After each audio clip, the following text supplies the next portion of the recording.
பயணிக்கிறோன்னா எக்ஸாமுக்கு ஒரு விஷயத்துக்காக வந்துருக்கோம். உங்களுக்கு தெரிஞ்சிருக்கணும் நம்ம எந்த இடத்துல படிக்கணும், தேர்வு செஞ்ச இடம் சரியா தப்பான முதல் விஷயம் உங்களுக்கு புரிஞ்சுக்கணும். சரிங்களா? ரைட். இந்த செஷன் முடிஞ்சதுக்கப்புறம் எல்லாருமே ஃபீட்பேக் சொல்லணும் கம்பல்சரி. இன்னைக்கு நிறைய விஷயங்கள் சொசைட்டியில் இருக்கு. ஃபேமிலிங்கிறவங்களுக்குலாம் ரொம்ப சிரமம். ஃபேமிலியை பார்க்கணும், சண்டே மட்டும் கிளாஸ் போகணும், வீட்டில் ஃபேமிலியை பார்க்கணும், ஒர்க் பார்க்கணும், வீட்டு வேலை எல்லாம் செஞ்சு கொடுத்துட்டா இங்கே வந்து அத்தனை சாக்ரிஃபிகேஷன் தியாகங்களை பண்ணி தான் இந்த படிப்பு முன்னாடி பெரிய விஷயம். முதல்ல அவங்களுக்கு பாராட்டு. ஆனால் தினசரி கிளாஸ் வரைக்கும் பார்த்தீங்கன்னா அவங்களுக்கு ஏகப்பட்ட வாய்ப்புகளை தேடி தேடி தேடி தேடி தேடி தேடி எடுத்து கொடுத்துருக்காங்க. ஆனால் அதை யூஸ் பண்ணாதவங்க, இதுக்கப்புறம் வாய்ப்புகளை வந்து பயன்படுத்த முடியாதவங்க கண்டிப்பாக எதிர்காலத்தில் உங்களுடைய வாழ்க்கையும் கேள்விக்குரியாதான். கொடுக்குற ஒரே பதிலடி ரிசல்ட் அன்னைக்கு உங்களுடைய மார்க்கு நான் பாஸ்ன்னு காமிச்சு திருப்பி முன்னாடி வைக்கணும். அப்போ தான் நமக்கு என்ன அர்த்தம், என்னாகும், நம்மளுடைய திறமைக்கு நம்ம கொடுத்த சவாலை நிறைவேற்ற முடியும். இல்லைன்னா நான் இப்போ 10th எழுத வந்திருக்கேன். ஏன்னா நான் ஒரு கம்பெனியில் ஒர்க் பண்ணுறேன், ஆல்ரெடி டியூஷன் முடிச்சிருக்கேன். அது எனக்கு இப்போ கை கொடுக்கல. ஏன்னா நான் வந்து வீட்டில் இருந்து தனியாக வந்துட்டேன். நானே என் பொண்ணு மட்டும்தான் இருக்கேன். எனக்கு ரொம்ப கஷ்டம். நான் தனி பேரண்ட்டாக பொண்ணை வளர்த்துட்டு இருக்கேன். ரொம்ப கஷ்டம். என்னால் அதை தொடர்ந்து பண்ண முடியல. இப்போ 10th படித்து என்னால் ஏதாவது ஒன்று பண்ணணும் அப்படிங்கிறதுக்காக தான் நான் இங்கே ஜாயின் பண்ணேன். ஒரு நான் கார்பரேட் கம்பெனியில் குவாலிட்டியில் ஒர்க் பண்ணிட்டு இருக்கேன். 8th தான் படிச்சிருக்கேன். ஏதோ கொஞ்சம் இங்கிலீஷ் நாலேஜ் இருக்குது. அதை வச்சு டேட்டா என்ட்ரி பண்ணிட்டு இருந்தேன். சார் போன வாரம் அந்த இங்கிலீஷ் கொஸ்டினுக்காக சொன்ன ஒரே ஒரு சின்ன டிப்ஸ், அதாவது நம்மளுக்கு என்ன புரியுதோ அது பயம் இல்லாமல் செலக்ட் பண்ணணும், அதை சொல்லி கொடுத்தாரு. அதே மாதிரி இங்கிலீஷில் ஃபர்ஸ்ட் லெட்டர் லாஸ்ட் லெட்டர் அதை மட்டும் நம்ம கரெக்டாக பார்க்கணும் அப்படின்னு சொல்லி சொன்னார். இப்போது வெறும் 5 டேட்டா என்ட்ரி பண்ணிட்டு இருந்தேன். இன்னைக்கு நான் 13 டேட்டா என்ட்ரி பண்ணிட்டு இருக்கேன். சார் சொல்லி கொடுத்தது அது இந்த ஒரு வாரத்துக்குள்ள. இன்னும் எனக்கு நம்பி இன்னும் 5 டேட்டா எக்ஸ்ட்ராவாக ட்ரெயின் பண்ண போகிறாங்க. எனக்கு சார் சொல்லி கொடுத்தா அந்த ஒரு சின்ன டிப்ஸ். அதே மாதிரி சாருக்கான மரியாதை, அது வந்து நான் ப்ராக்டிக்கல் எக்ஸாம் எழுத போனப்போ அவினாசி ஸ்கூலில் நாங்கள் பார்த்தோம். கிட்டத்தட்ட 4-5 இன்ஸ்டியூட்லேருந்து வந்திருந்தாங்க. எந்த இன்ஸ்டியூட்லேருந்தும் எந்த ஒரு சப்போர்ட்டும் கிடையாது.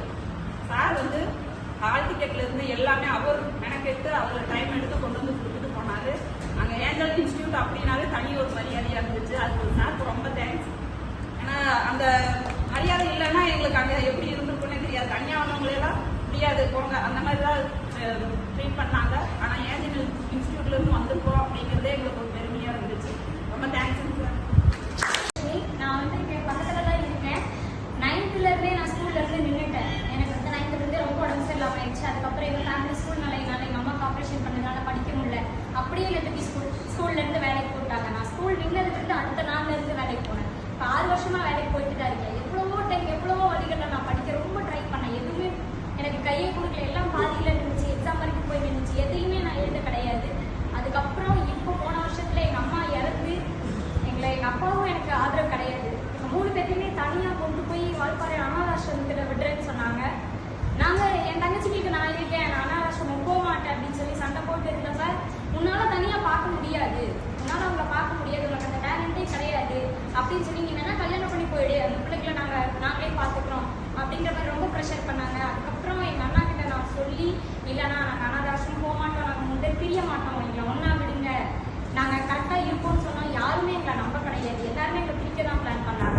எங்கள் அண்ணா ஒரே ஒரு நாள் சார் நம்பர் கொடுத்து கால் பண்ணி போய் பாருங்கன்னு சொன்னாங்க.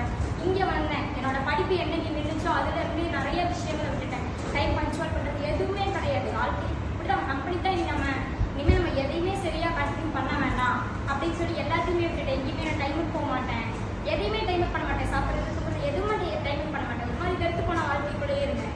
ஃபஸ்ட்டு இங்கே சண்டே கிளாஸ் வர ஆரம்பித்தேன். நான் தொடர்ந்து ஒரு விஷயத்தை கரெக்டாக பண்ணுறேன்னா அது இங்கே வந்து தான் சொன்னது சார் சொன்னது தான். நீ வர்றது ஒரே நாள், அந்த ஒரு நாளையை வந்து கரெக்டாக எதுக்கு ஒதுக்குறியோ அதுக்கு கரெக்டாக ஒதுக்கு, எதை பண்ணணுமோ அதை கரெக்டாக பண்ணுங்கன்னு சொன்னதுனால தான் இன்றைக்கி நான் கரெக்டாக வந்தேன். இந்த ஒரு வருஷத்தில் யாரெல்லாம் என்னால் உன்னை வீட்டையும் பார்த்துக்க முடியாது, அவங்களையும் பார்க்க முடியாது, நீ சரியாக வளர்க்க மாட்டேன் தங்கச்சிக்கு அப்படின்னு சொன்னாங்களோ, இன்னைக்கு அவங்க எல்லாருமே அவங்க அம்மா அப்பானால கூட அவங்கள படிக்க வைக்க முடியல, நீ படிக்க வைக்கிற, அவங்கள கரெக்டாக வழி நடத்துகிற, நீ சரியாக இருங்க அப்படின்னு சொல்லி எனக்கு சின்ன வயசுலேருந்து பிஸ்னஸ் பண்ணணும் அப்படின்றது ரொம்ப பெரிய ஆசை. இப்போ எனக்கு தெரிஞ்ச ஒரு 7வது படிக்கும்போது எங்கள் அம்மா கிட்ட நான் கேட்டுகிட்டே இருக்கக்கூடிய ஒரு விஷயம், நான் பிஸ்னஸ் பண்ணணும் தான்.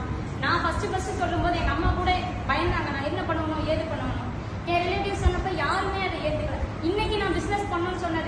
எல்லாரும் சொன்னது நீ கரெக்டாக படிக்கிறல, படிச்சு முடிச்சுட்டு நீ பண்ணு, நாங்கள் எல்லாரும் சப்போர்ட்டுக்கு நிற்போம்னு சொன்னாங்க. அதுக்கு ஒரே காரணம் நாங்கள் படிக்கிறது மட்டும்தான். அதுலேயும் எனக்கு பல தடை, எங்கள் அப்பா சப்போர்ட் கிடையாது, யார் சப்போர்ட்டும் கிடையாது. நாங்கள் 3 பேர் மட்டும்தான் வீட்டில். எங்களுக்கு எந்த சப்போர்ட்டுமே இல்லாமல் அமௌண்ட்டுக்கு ரொம்ப ரொம்ப கஷ்டப்பட்டோம். எல்லா வகையிலுமே எங்களுக்கு சார் ஹெல்ப் பண்ணி, எப்படி இருக்கு சொல்றதுக்கு கூட தெரியல, அந்த அளவுக்கு சார் எங்களுக்கு ஹெல்ப் பண்ணி, மறக்கவே முடியாத ஒரு ஹெல்ப் பண்ணி. இன்னைக்கு என்னுடைய பல நாள் ஆசை, நான் படிச்சு ஒரு பிசினஸ் மேனா என்னால் முடியும் அப்படின்னு எனக்கு நம்பிக்கை கொடுத்ததே சார் தான். அவர் கொடுத்ததுனால தான் இன்னைக்கு என் தங்கச்சிங்க நான் ஒன்னா நாங்கள் மட்டும் இருக்கோம். இன்ன வரைக்கும் எங்களுக்கு சப்போர்ட் எங்கள் அப்பா சப்போர்ட் கிடையாது. இன்னைக்கு காலையில் கூட எங்கள் அப்பா சப்போர்ட் எங்களுக்கு கிடையாது.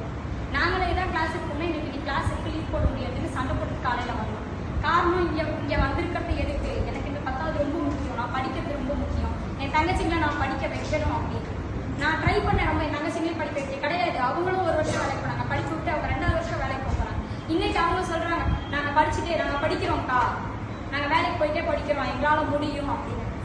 லாக்டவுனுக்கு அப்புறம் நாங்கள் படிக்கவே போகலை, நாங்கள் வேலைக்கே கூட போய்க்கிறோம் அப்படின்னு சொன்ன பிள்ளைங்க இன்னைக்கு 2 பேரும் நாங்கள் படிச்சுட்டே கூட படிச்சுட்டே கூட வேலை பார்க்குறோம், எங்களுக்கு அது ஓகே தான், சார் சொல்லி கொடுக்குறதால எங்களுக்கு புரியுது, நாங்கள் எக்ஸாம் எழுதுறோம் அப்படின்னு சொல்லி அவங்க 2 பேரும் ரொம்ப மோட்டிவாக இருக்காங்க. அது எனக்கு ரொம்ப சந்தோஷமா இருக்கு. அனாதையா எங்கேயோ போய் 3 பேரும் பிரிஞ்சு யாரோ பார்த்துக்கிட்டு சாப்பாடு பண்ணி ஏதேதோ கஷ்டப்பட வேண்டியிருந்த எங்களை நீங்கள் கரெக்டாக இருக்கலாம், நீங்கள் படிக்கலாம் அப்படின்ற ஒரு பெரிய ஆயுதத்தை கையில் கொடுத்து இன்னைக்கு எங்களுக்கு அது ஒரு கவசமாக நிற்கிது. இன்னைக்கு நாங்கள் 3 பேர் ஒன்றா இந்த இடத்துல இவ்வளோ ஒரு நல்ல இடத்துல இருக்கோம்னா அதுக்கு காரணம் நாங்கள் படிக்கிறது தான். அதுக்கு சார் தான் எனக்கு ரொம்ப ஹெல்ப் பண்ணாரு. அதுக்கு வழி கொடுத்த சார் ரொம்ப நன்றி. தாத்தா எனக்கு ரொம்ப பிடிக்கும். தாத்தா இறந்துட்டாங்க. அந்த பப்ளிக் எக்ஸாமோட நான் எக்ஸாம் எழுத முடியல. அப்போ வீட்டில் எல்லாரும் எக்ஸாம் எழுதி வந்ததுமே மேக்ஸ் ஃபெயிலாக இருக்குது, எனக்கு நம்பிக்கையே இல்லை, வீட்டில் எல்லாரும் சப்போர்ட் பண்ணி என்ன பண்ணுறேன் அப்படின்னு சொல்லிட்டாங்க. ரொம்ப சரி தங்கச்சி தான் இங்கே சாப்பிட்டு வந்தோம். சார் பக்கத்து எனக்கு பயம் இருந்துச்சு, எப்பறம் எழுத போகிறோம், எக்ஸாம் எழுத போகிறோம் அப்படின்னு ஒரு பயம் இருந்துச்சு. என் பொண்ணு 10th ஸ்டாண்டர்ட் தான், அவள் என் கூட 10th தான் படிக்கிறான் இங்கிலீஷ் மீடியத்தில். அப்போ சார் இங்கே வந்துட்டு போன பிறகு நம்ம எழுத முடியாதோ, என்னடா பண்ணுறது அப்படின்னு பயந்துகிட்டே வந்தேன்னா அந்த சார் சொன்னாங்க நீங்கள் நல்லா பண்ணீங்கன்னா உங்களுக்கு நான் பாஸ் பண்ணி நல்ல நம்பிக்கை கொடுத்தாங்க. ஆனால் அந்த நம்பிக்கை நிறைய கான்ஃபிடன்ஸ் இருந்தது. ஓகே நம்ம பாஸ் பண்ணிடலாம், அடுத்தது நம்ம அடுத்தது எக்ஸாம் படிக்கணும் அப்படி மட்டும் வீட்டில் போய் எல்லாத்தையும் கான்ஃபிடண்ட்டாக சொன்னேன். எங்கள் அம்மாட்ட தான் ஃபஸ்ட்டு சொன்னேன். எங்கள் அம்மா சொன்னாங்க சரி ஓகே படி அப்படின்னு. அதுக்கப்புறம் தான் சொன்னாங்க என் பொண்ணு இப்போ வந்து இன்னைக்கு ரொம்ப பாசிட்டிவாக இருக்கா, அம்மா பண்ணுங்கம்மானா அவள் 10th படிச்சுட்டு இருக்கான். அவள் காலையில் எழுந்திரிக்கிறப்ப நானும் அவள் கூட உட்காந்து படிச்சுட்டு இருப்பேன். சாருக்கு ரொம்ப தேங்க்ஸ் சார். நான் வரையில ரொம்ப பயந்துட்டு வந்தேன், ஆனால் இப்போ நிறைய கான்ஃபிடென்ட் இருக்குது, அடுத்தடுத்து நான் படிக்கணும் அப்படி மட்டும் நிறையா இருக்குது. ஹஸ்பண்ட் வெளியில் ஒர்க் பண்ணுறதுனால நான் படித்து இந்த இதில் ஏஞ்சல் காலேஜில் படித்தனால நான் படித்து வெளியில் போகிற அளவுக்கு கூட நான் இதில் நிறைய வாய்ப்பு இருக்குது. ரொம்ப தேங்க்ஸ் சார். என்ன பண்ணுறது எதுவும் தெரியல. அப்போ ஒரு கவரில் சும்மா சின்ன கவரில் என் சார் வந்து வச்சுருந்தார். அதில் வந்து ஏஞ்சல் காலேஜ் அதை எடுத்து பார்க்கும்போது தான் தெரிஞ்சது. சாருக்கு அந்த ஃபோன் நம்பர் எடுத்து நான் பேசுகிறேன். சார் இந்த மாதிரி எனக்கு ஒரு சப்ஜெக்டில் போயிட்டு எனக்கு இந்த மாதிரி நான் பாஸ் பண்ணணும்னு பண்ணுறேன் சார். சரி நேராக வாங்க பேசிக்கலாம். அப்போது இத்தனை வருஷத்துக்கு அப்புறம் நான் ஏன் எடுக்கிறேன் அப்படிங்கும்போது எனக்கு ஒரு காலம் நடக்கும். எந்த படிச்சுட்டேன், வெளியே வந்துட்டேன். 2010 வெளியே வந்தேன். இப்போ படிச்சுட்டு வெளியே வந்தேன். என்னால் அந்த ஒரு உறுத்தல் இருந்துகிட்டே இருக்கு. ஸோ இது நம்ம எப்படியாவது நான் ஐடிஐ படித்தேன், ஐடியில் பாஸ் பண்ணிட்டேன், எல்லாமே பண்ணிட்டேன். அதுக்கு எல்லாத்துக்குமே இருந்தாலும் அந்த 10th ஒரு சப்ஜெக்டில் எனக்கு சும்மா அது நிற்கும்போது எனக்கு ரொம்ப தயசமாகவே இருக்குது. ஸோ நான் எழுதி பாஸ் பண்ணிடுவேங்கிற ஒரு நம்பிக்கை எனக்குள்ளே இப்போ சார் சொன்ன மோட்டிவேஷன்லாம் எனக்கு இருந்துச்சு. ஸோ நான் சார் உண்மையாக சொல்கிறேன், இப்போ வரைக்கும் நான் சப்ஜெக்ட் எடுக்கலை. இனி நான் இந்த வீட்டில் வந்துட்டு நான் பண்ணிடுவேன்னு எனக்கு ஒரு நம்பிக்கை இருக்குது சார்.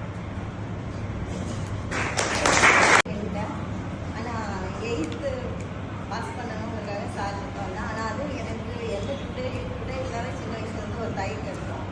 ஆனால் எங்களுடைய ஆரை மேடம் வந்துட்டு என் சாருடைய எஜுகேட்டரில் போங்க அப்படின்னு சொல்லி அவங்களுடைய இதில் தான் நான் இங்கே வந்து ஜாயின் பண்ணேன். ஆனால் சாருக்கு தெரியும், என்னோட 8th படித்தவங்களுக்கு தெரியும். கிளாஸுக்கு நாங்கள் 2 நாள் மட்டும்தான் வந்திருக்கோம். அந்த 2 நாளில் 8th பாஸ் பண்ணுவோமான்னு நம்பிக்கையில் தான் எழுதுனேன். ஆனால் பாஸ் பண்ணது கண்டிப்பாக எனக்கு ரொம்ப நம்பிக்கையாக இருந்தது.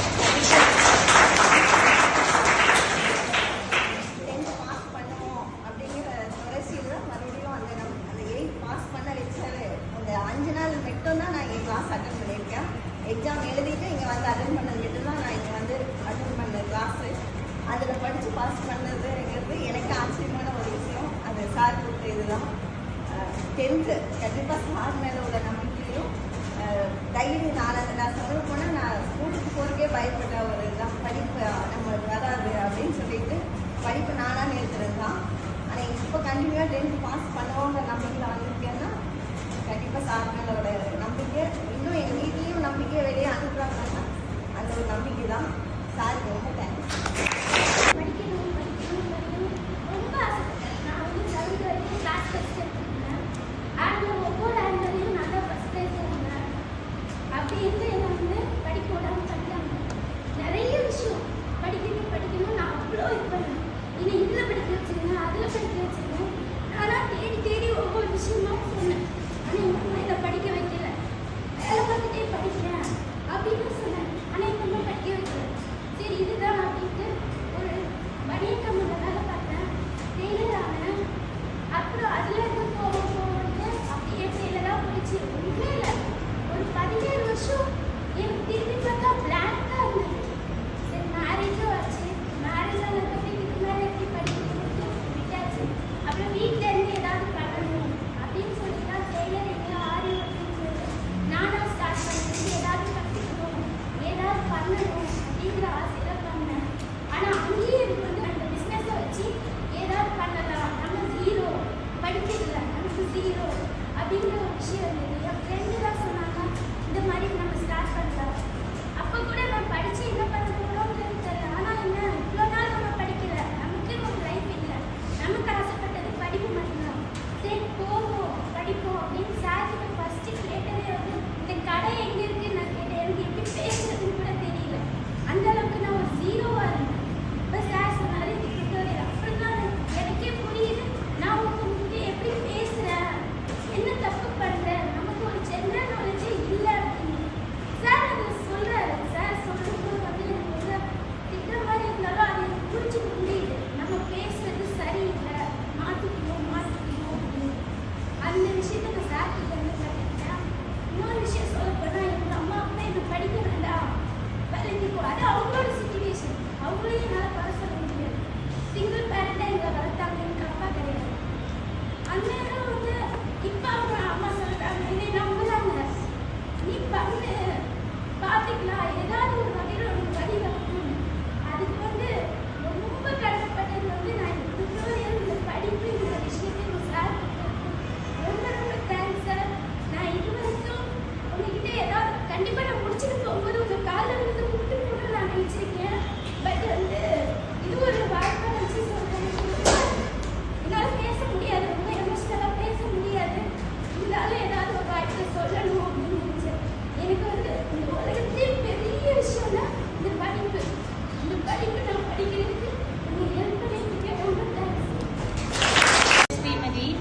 எல்லாருமே படிக்கிறதுக்கு வாய்ப்பு கிடைக்கல, படிக்க வைக்க ஆள் இல்லை, இப்படியே சொல்லி படிக்காமல் போனவங்க தான் பார்த்துருக்கீங்க. எல்லா வாய்ப்பும் இருந்து பணமும் இருந்து பாசம் இருந்து எல்லாமே இருந்தும் படிக்காத ஒரு பொண்ணுன்னா நான் தான். 15 வயசுல நான் கல்யாணம் பண்ணிக்கிட்டேன். எங்கள் அப்பா அப்பயே நினச்சிருந்தா பிரிச்சிருக்கலாம். எங்கள் அப்பா பிரிக்கல, இருக்கட்டும்னு விட்டுட்டாரு.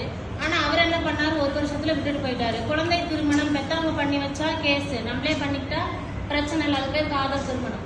1 வருஷத்துல விட்டுட்டு போனோடனே 6 வருஷம் எங்கள் அம்மா வீட்டில் தான் இருந்து வேலைக்கு போயிட்டு இருந்தேன். அப்போ நான் 10th படிச்சுட்டு இருக்கிறேன். 6 வருஷம் கழிச்சு திருப்பி வந்தாரு. அதுக்கப்புறம் மறுபடியும் நாங்கள் வாழ்ந்துட்டு இருந்தோம். எங்கள் அம்மா அப்பயும் நிறைய டைம் 10th சேர்த்து விட்டாங்க. ஆனால் டுட்டோரியல்லாம் போல சும்மா எக்ஸாமுக்கு மட்டும் போயிட்டு வந்தோம்னா 2 சப்ஜெக்ட் மட்டும்தான் பாஸ் பண்ணேன். இந்த 3 சப்ஜெக்ட் நான் எழுதணும். இப்போ என் பையன் 7th படிக்கிறான். எனக்கு 29 வயசு ஆகுது. என் பையனுக்கு 13 வயசு ஆகுது. என் பையன் எப்படி வளர்ந்தானே எனக்கு தெரியாது. ஏன்னா அவனோட சேர்ந்து நானும் வளர்ற மாதிரி 15 வயசுலன்னா 16 வயசுல குழந்தை. இப்போ அவனோட சேர்ந்து நானும் வளர்ந்துட்டேன். இப்போ பார்த்தீங்கன்னா என் சைட்டுக்கு இருக்கான் என் பையன். நான் உங்களுக்கு என்ன சொல்றேன்னா, வாய்ப்புங்கிறது வேற, வயசுங்கிறது வேற. வயசுல வர கோளாறால படிப்பை தயவு செஞ்சு யாருமே இழந்துடாதீங்க. இப்போ எங்கள் அம்மா இறந்துட்டாங்க. இறந்து 1 வருஷம் ஆகுது. எங்கள் அம்மா அங்கன்வாடியில் டீச்சராக இருந்தாங்க. 10th பாஸ் பண்ணால் எங்கள் அம்மா வேலை எனக்கு கிடைக்குங்கிறதுக்காக மட்டும்தான் 10th பாஸ் பண்ண இங்கே வந்திருக்கிறேன். இங்கே வந்ததுக்கப்புறம் பிரியாக்காலேருந்து எல்லாரும் சொன்னாங்க மறுபடியும் நம்ம இதுக்கு மேலே படிக்கலாம், இதோட விட வேண்டாம்னு சொன்னனால படிப்பு மேலே ஒரு ஆசை அன்னைக்கு விட்டுட்டேன். மேக்ஸிமம் படிக்க வராதவங்க எல்லாம் வாய்ப்பு கிடைக்காம இல்லை. வயசு அதிகமானனால சின்ன பசங்களோட படிக்க முடியாது. அந்த இடத்துக்கு போனால் நம்மளோட சின்ன பசங்க இருப்பாங்க, கேலி பண்ணுவாங்கன்னு பயத்திலே பாதி பேர் வரதில்லை. உங்கள் கூட இருக்கிறவங்க, தெரிஞ்சவங்க, சொந்தக்காரங்க யாராவது படிப்பை விட்டுருந்தாங்கன்னா அவங்கள்ட்ட சொல்லுங்கள். உங்களை விட பெரியவங்க, நம்மளை விட பெரியவங்க படிக்கிறாங்க, வந்து படிங்கன்னு என்கரேஜ் பண்ணுங்கள். இங்கே வந்ததுக்கப்புறம் சார் சொல்லி கொடுக்குறது ஈஸியாக புரியுது. கண்டிப்பாக பாஸ் பண்ணிடும்னு ஒரு நம்பிக்கை இருக்குது. அதனால் அடுத்தடுத்த கிளாஸ் படிக்கலான்னு ஒரு ஆசையில் இருக்குது. எங்கள் அப்பாவும் படிக்க வைக்கிறேன்னு சொல்லியிருக்காரு. படிக்க சொன்னது எங்கள் அம்மா, அவங்களும் இல்லை. இங்கே கொண்டு வந்து சேர்த்துக்கிட்டது எங்கள் அண்ணன். அவரும் இப்போ தான் ஒரு மாதம் முன்னாடி இறந்துட்டாரு. இப்போ நான் மட்டும்தான் இருக்கேன். இப்போ எல்லாரையும் நான் தூக்கி தாங்கணும்னா நான் படிக்கணும்.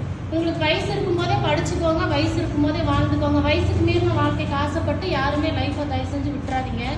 இதை சொல்கிறதுக்கு வெக்கப்பட்டுட்டு தான் ரொம்ப நேரமாக எந்திரிக்கலாம். ஆனால் ஜெயிச்சதை மட்டுமே சொல்லிட்டு இருந்தாக்கா தோத்தவங்க யாரும் முன்னாடி வர முடியாது.